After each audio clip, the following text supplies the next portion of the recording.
آج بہت بڑی مصیبت یہ ہے کہ اسلام کا حکم پر یا تو عمل نہیں کرتے، اور اگر کرتے ہیں تو ایسوں سے پوچھ رہے ہوتے ہیں جن کو خود بھی حکم معلوم نہیں ہوتا، مستند نہیں ہوتے،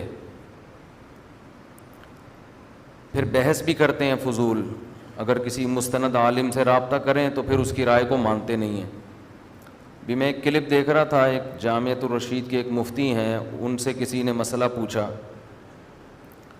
کہ بالوں کو کیا کالا رنگ لگانا جائز ہے؟ تو مفتی صاحب تھے، ینگ نوجوان مفتی ہیں، انہوں نے جواب دیا کہ 40 سال سے پہلے بلیک کلر لگا سکتے ہیں، 40 سال کے بعد نہیں لگا سکتے۔ فیس بک پر ہر آدمی فنٹر بیٹھا ہوا ہے، نیچے اتنے الٹے الٹے کمنٹس کہ اس مفتی کو دیکھو بغیر دلیل کے مسئلہ بتا دیا اس نے، یہ 40 اور 40 کے بعد کا فرق کون سی حدیث سے نکالا ہے، یہ کون سی قرآن کی آیت سے نکالا ہے؟ بس انہی مفتیوں نے دین کو برباد کر دیا، انہی مفتیوں نے دین کو تباہ کر دیا۔ بہت زیادہ تر نیگیٹو کمنٹس۔ تو میں نے کہا کہ یہ ان میں سے ہر شخص کیا بنا ہوا ہے بھائی؟ جب ایک ریلائبل ادارے کا ایک مستند عالم ہے، یا تو ہونا کوئی بھی اٹھ کے پھینک رہا ہو، تو اتنا بے وقوف تو نہیں ہوگا نا کہ بغیر دلیل کے 40 سے پہلے اور بعد کا فرق کر کے مسئلہ بتا دے۔ بعض دفعہ عالم کے پاس مسائل کا رش ہوتا ہے، وہ جواب کو فوکس کر رہا ہوتا ہے، اختصاراً دلیل ذکر نہیں کی جاتی۔ اور جن کا مستقل کام ہوتا ہے نا مسائل بتانا، وہ یہ کر بھی نہیں سکتے، یہ تو وہ کرتے ہیں جنہوں نے ہفتے میں ایک کلپ ریکارڈ کروانا ہوتا ہے، اور اس میں بھی آگ لگانی ہوتی ہے امت میں۔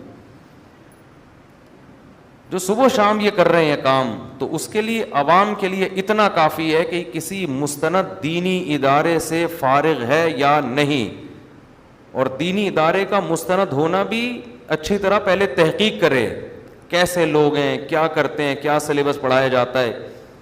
جب ایک دفعہ تحقیق ہو گئی تو اب ہر مسئلے پر وہ دلیل بتاتا رہے گا، اس کا تو بیچارہ سارا دن ایک ہی مسئلے میں لگ جائے گا۔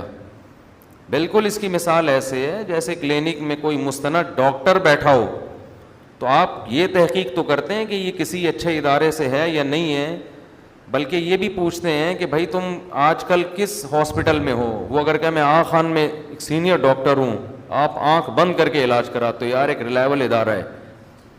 اب وہ 24 گھنٹے پیشنٹ کو دوائیں دیتا رہے اور ان کے دلائل بھی بتاتا رہے کہ میں نے پیناڈول اس لیے دی ہے، اس کی یہ وجہ ہے، اور اس میں ایموکسل کا میں نے جو اضافہ کیا اس کی یہ وجہ ہے، اور آگمنٹن جو میں نہیں دے رہا اس کی یہ وجہ ہے۔ تھوڑے دن میں لوگ، وہ ڈاکٹر بیزار آ جائے گا، وہ یہ کہے گا میں سارا دن 25-30 پیشنٹ کو میں نے دیکھنا ہے۔ لوگ یہاں ایک بات کرتے ہیں، لوگ کہتے ہیں دین میں اور دنیا میں فرق ہے۔ دنیا میں تو ہم دلیل نہیں پوچھیں گے، دین میں پوچھیں گے تاکہ کسی کی اندھی تقلید لازم نہ آئے۔ تو یاد رکھیں کچھ بیسک مسائل ہیں اسلام کے، موٹے موٹے مسائل ہیں جن پر پوری امت کا اجماع ہے، ان میں تو دلیل بھی پوچھی جائے گی، اور جو اجماع سے ہٹ کر بات کرے گا اس پہ اعتماد ہی ختم ہو جائے گا۔ لیکن کچھ مسائل ہیں پیچیدہ، ان میں صحابہ سے بھی ثابت ہے کہ وہ ہر مسئلے کی دلیل نہیں بتاتے تھے، بہت سارے صحابہ، اور فتاوا بھرے ہوئے ہیں حدیث کی کتابوں میں، مسئلہ بتایا چلو پتلی گلی سے نکلو۔ آپ کہہ سکتے ہیں وہ صحابہ تھے، آج کے لوگوں کو صحابہ پر قیاس نہیں کیا جا سکتا، وہ صحابہ تھے، لیکن اس دور میں گمراہ لوگ بھی ہول سیل کے حساب سے موجود تھے۔ یہ اسلاف کا دور تھا، معتزلی بھی تھے، خوارج بھی تھے۔ لوگ کہتے تھے بھائی جنہوں نے نبی کی صحبت اٹھائی ہے، جن پر دوسرے صحابہ نے اعتماد کیا ہے، تو ہمارے لیے اتنی دلیل کافی ہے۔ تو اسی طرح آج بھی درجنوں فرقے ہیں، لیکن اللہ نے انسان میں یہ صلاحیت رکھی ہے کہ وہ چند دفعہ کسی کی مجلس میں بیٹھ کے اندازہ لگا لیتا ہے کہ یہ اہل حق میں سے ہیں یا اہل باطل میں سے۔ یہ چند دفعہ یہ اندازہ ہو جاتا ہے، اللہ نے کوئی بہت مشکل کام نہیں رکھا یہ، اور یہ سب کر رہے ہیں، اعتماد کی بنیاد پر فالو کیا جاتا ہے۔ اہل حدیث اگر اہل حدیث عالم کو فالو کر رہا ہے، اعتماد کی بیس پہ فالو کر رہا ہے۔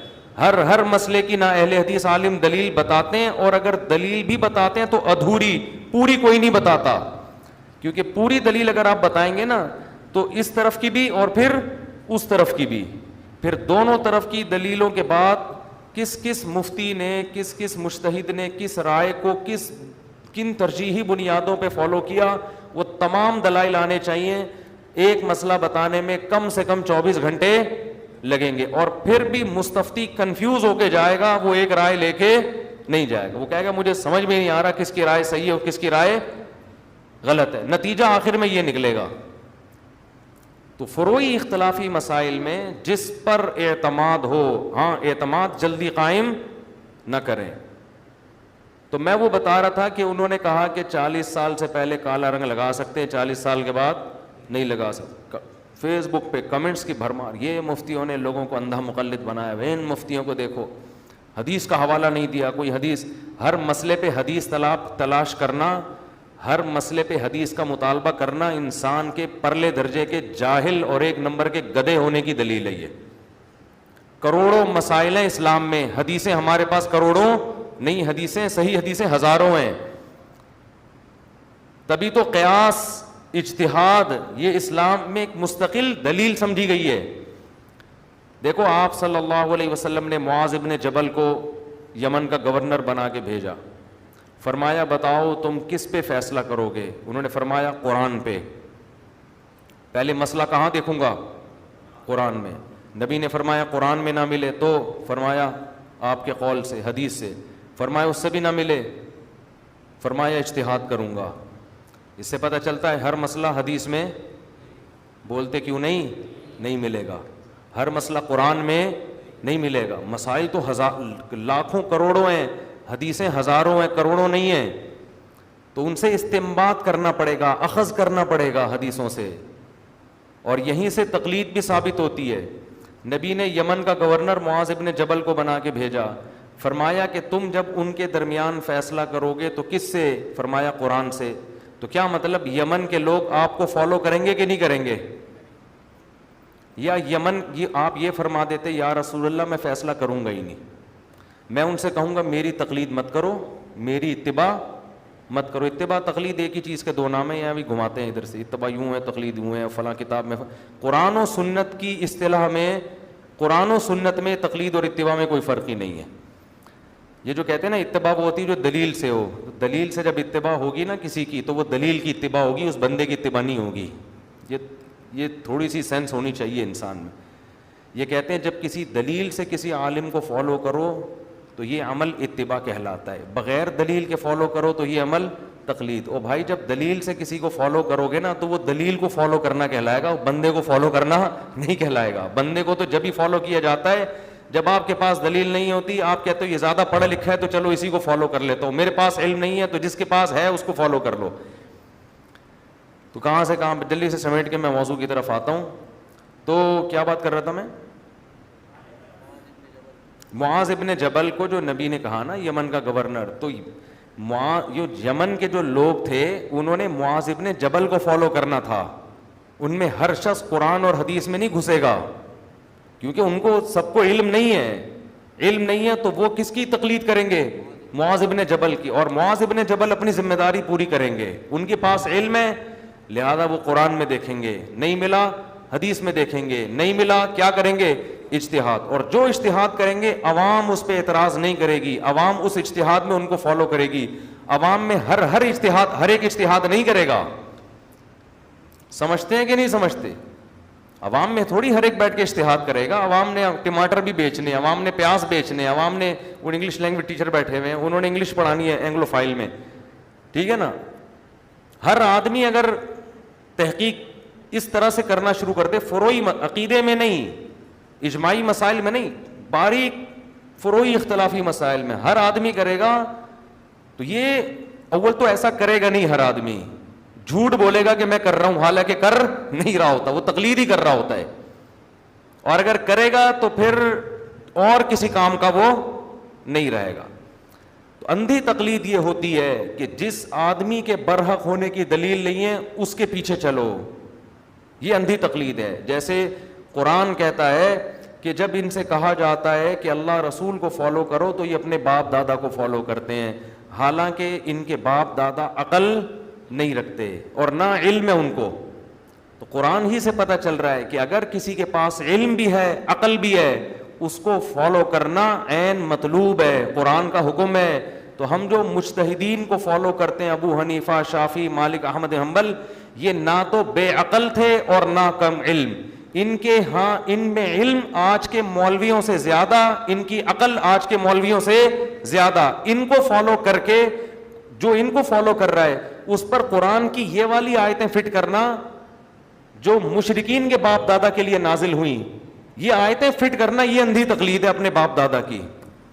یہ اس کی علامت ہے کہ آپ قرآن کی اتنی موٹی آیتوں کا مطلب بھی نہیں سمجھتے اور آپ ہمیں اپنے آپ کو فالو کرنے کا حکم دے رہے ہو, لیبل اس پہ قرآن و سنت کا لگا رہے ہو. اس لیے یہ جو نئی نئی چیزیں مارکیٹ میں آ رہی ہیں نا اس زمانے میں, ان میں لیبل بہت اچھے لگے ہوئے ہیں, لیکن ان لیبل سے کبھی بھی دھوکہ نہ کھائیں. لیبل ہیں بس یہ اچھے. تو معاذ ابن جبل کو نبی نے حکم دیا تھا تاکہ وہ لوگ ان کو فالو کریں, اور معاذ ابن جبل اپنی ذمہ داری پوری کریں وہ قرآن و سنت سے. تو مجتہدین نے اپنی ذمہ داری پوری کی ہے, اب عوام مجتہدین کو فالو کرے گی, آج کے مولویوں کے سے قرآن و سنت کے نام پہ دھوکہ نہیں کھائے گی. آج صبح ایک شخص آیا 3 طلاقیں دے کے, بیچارہ پریشان تھا. میں نے کہا اہل حدیث سے فتویٰ نہیں لینا. مجھے پتا ہوتا ہے یہاں سے جب کوئی فتویٰ لے کے جاتا ہے نا کہ حرام ہو گئی ہے بیوی, فوراً کہاں بھاگتا ہے اہل حدیث. میں نے کہا قرآن و حدیث کے نام پہ 3 طلاق کے مسئلے میں اہل حدیث نے بہت بڑی دھاندلی کی ہے, بہت بڑی دھاندلی کی ہے. بہت بڑے بڑے دلائل قرآن و حدیث کی, حدیثوں کی دھجیاں اڑائی ہیں انہوں نے. میں خود اہل حدیث کا احترام کرتا ہوں, میرے دوستوں میں اہل حدیث بھی ہیں, لیکن چند مسائل میں اہل حدیث نے بہت بڑی خیانت کی ہے اور پھر بیٹھتے بھی نہیں ہیں اس مسئلے پہ, بات بھی نہیں کرتے ہیں. تو کوئی اہل حدیث سے 3 طلاق کے بعد فتویٰ لے لے گا بیوی حلال نہیں ہوگی. اس فتوے میں قرآن حدیث کے حوالے بہت ہوں گے, مگر ان حوالوں کی جب گہرائی میں جاؤ گے ترجمہ تک صحیح نہیں کیا ہوا ہوتا بسا اوقات. تو میں تو اب جس کو بھی فتویٰ دیتا ہوں نا, تینوں ہو گئی ہیں, ساتھ ساتھ کہہ دیتا ہوں بیٹا اہل حدیث کے پاس اب جانے کی کوشش نہ کرنا. جاؤ گے فتویٰ مل جائے گا, قیامت کے دن الٹے لٹکے ہوئے ہوگے, کیونکہ یہ وہ فتویٰ ہے جو نہ صحابہ کی سمجھ میں آیا, نہ تابعین کی, نہ چاروں اماموں کی. یہ وہ قرآن و حدیث ہے جو ان کی سمجھ میں آ رہا ہے, صدیوں سے بڑے بڑے ائمہ مجتہدین کسی کی سمجھ میں نہیں آیا, اور پھر اس پہ اتنی ڈھٹائی کے ساتھ اپنی رائے پیش کرتے ہیں جیسے ہمیں آتا ہے اور یہ سارے جاہل تھے, یہ سب اندھے مقلد ہیں. تو یہ چل رہا ہے حساب کتاب. تو وہ میں بتا رہا تھا 40 سال سے پہلے اور 40 سال کے بعد. تو لوگوں نے کمنٹس کیے ہوئے تھے کوئی حدیث نہیں ہے ان کے پاس, کوئی آیت کا حوالہ نہیں. او بھائی ہر مسئلے پہ نہ آیت کا حوالہ, آیت ہے ہی نہیں تو کہاں سے حوالہ دے گا, حدیث ہے ہی نہیں تو کہاں سے حوالہ دے گا. یہ فقہاء نے اجتہاد کیا ہے کہ اسلام نے جو بالوں کو کالا کرنے سے منع کیا تو اسلام کو خام میں کالے بالوں سے تکلیف بولو نہیں ہے. اگر کالا پن بذات خود برا ہوتا تو اللہ کالے بال کیوں دیتا ہم کو, ہے بھائی؟ سب کے بال اللہ نے کیسے پیدا کیے ہیں. اسلام کو کالے پن سے تکلیف نہیں ہے, اسلام کو کالے پن پہ اعتراض نہیں ہے. اسلام تغییر خلق اللہ سے منع کرتا ہے کہ اللہ کی تخلیق کو تبدیل مت کرو. 40 سال کے بعد بالوں کا سفید ہونا نیچرل ہے, اس کو کالا کولا لگا رہے ہو تو اس کا مطلب بڑھاپے کو چھپا رہے ہو. 40 سال سے پہلے بالوں کا سفید ہونا نیچرل نہیں ہے, بلکہ یہ نیچر کے خلاف ہے. ابھی سے کیوں سفید ہو گئے, ابھی تو جوان ہو, یہ بیماری ہے. سمجھتے ہو کہ یہ عیب کو چھپانا ہے کالا کرنا, اور 40 سال کے بعد کالا کرنا عیب کو چھپانا نہیں ہے, بڑھاپے کو چھپانا ہے. سمجھ میں نہیں آ رہی بات؟ تو اللہ کی تغییر کو تبدیل کرنا اصل میں یہ حرام ہے. اس کی مثال ایسے ہے, پوری امت کا اجماع ہے کہ آپ کو اللہ نے موٹی ناک دی, آپریشن کر کے پتلا نہیں کر سکتے. اب کوئی کہ حدیث میں دکھاؤ کہ موٹی ناک کو آپریشن کر کے باریک نہیں بنایا جا سکتا, قرآن حدیث میں دکھاؤ. اب قرآن حدیث میں کیا, بخاری اور مسلم موٹی اور پتلی ناکوں کے حکام لکھے ہوئے ہوں گے. بھائی تغییر خلق اللہ ہے. جیسے نبی نے فرمایا حدیث میں دانتوں میں خلا پیدا نہیں کر سکتے. لعن اللہ المتفلجات, وہ عورتیں جو دانت گھسوا کے خلا پیدا کر دیتی ہیں ان پر نبی نے لعنت کی ہے. دانتوں کا تذکرہ ملے گا حدیث میں, ناک کان کا نہیں ہے. فقہا اجتہاد کر کے ناک اور کان کو کس پر قیاس کریں گے, دانتوں پہ. اور جو جاہل اور پرلے درجے کے پڑھے لکھے بیوقوف ہیں وہ مفتیوں سے ناک کی حدیث کا مطالبہ کریں گے کہ دانت پہ تو حدیث ملتی ہے، ناک پہ حدیث کا حوالہ، بغیر ریفرنس کے مسئلے بتائے جا رہے ہیں. وہ یہ اعتراض کریں بغیر ریفرنس کے مسئلے بتائے جا رہے ہیں کہ موٹی ناک کو باریک کرنا جائز نہیں ہے. بھائی جس کو اللہ نے جو ناک دی ہے وہ گاڈ گفٹڈ ہے، موٹی ہے پتلی ہے جیسی ہے، اللہ نے فرشتوں سے بولا بھائی چپکا کے باہر بھیج اس کو دنیا میں، ٹھیک ہے نا، اسی ناک کے ساتھ دنیا میں آیا. تو یہ جائز نہیں ہے پلاسٹک سرجری، تغییر خلق اللہ ہے. جو وجہ دانتوں میں پائی جاتی ہے وہ وجہ یہاں بھی. اب کوئی جاہل حدیثوں کے مطالبے شروع کر دے تو پاگل ہوگا. یہ بالکل ایسا ہی ہے جیسے لوگ ہم سے کہتے ہیں کہ عورت اور مرد کی نماز میں فرق پر حدیث دکھاؤ. ہر مسئلے پر حدیث نہیں ہوتی، اجماع امت خود ایک دلیل ہے. تو اب کیا مسئلہ ہے؟ اگر کسی کی ناک موٹی ہے، آپ پلاسٹک سرجری کر کے اس کو باریک، جیسے فنکار اداکار کرتے ہیں نا کہ یار میں بڑا خوبصورت ہوں لیکن ایک فالٹ ہے میرے اندر، ہونٹ ذرا موٹے ہیں اس کو باریک کر دو، ہونٹ پتلے ہیں اس کو موٹے کر دو، وغیرہ وغیرہ، حرام ہے. لیکن اگر ایکسیڈنٹ میں آپ کی ناک ٹیڑھی ہو گئی، اللہ نہ کرے، تو اتنی پلاسٹک سرجری کرنا کہ پرانی پوزیشن پہ تو واپس آ جائے گی، یہ بالکل کیا ہے، جائز ہے. اب کوئی کہ ہاں وہ ناک کا آپریشن کروا کے پتلا کر رہا تھا وہ ٹھیک نہیں تھی، یہ پلاسٹک سرجری کر کے یہ ٹھیک ہے، دونوں میں فرق پر قرآن و حدیث سے دلیل دکھاؤ.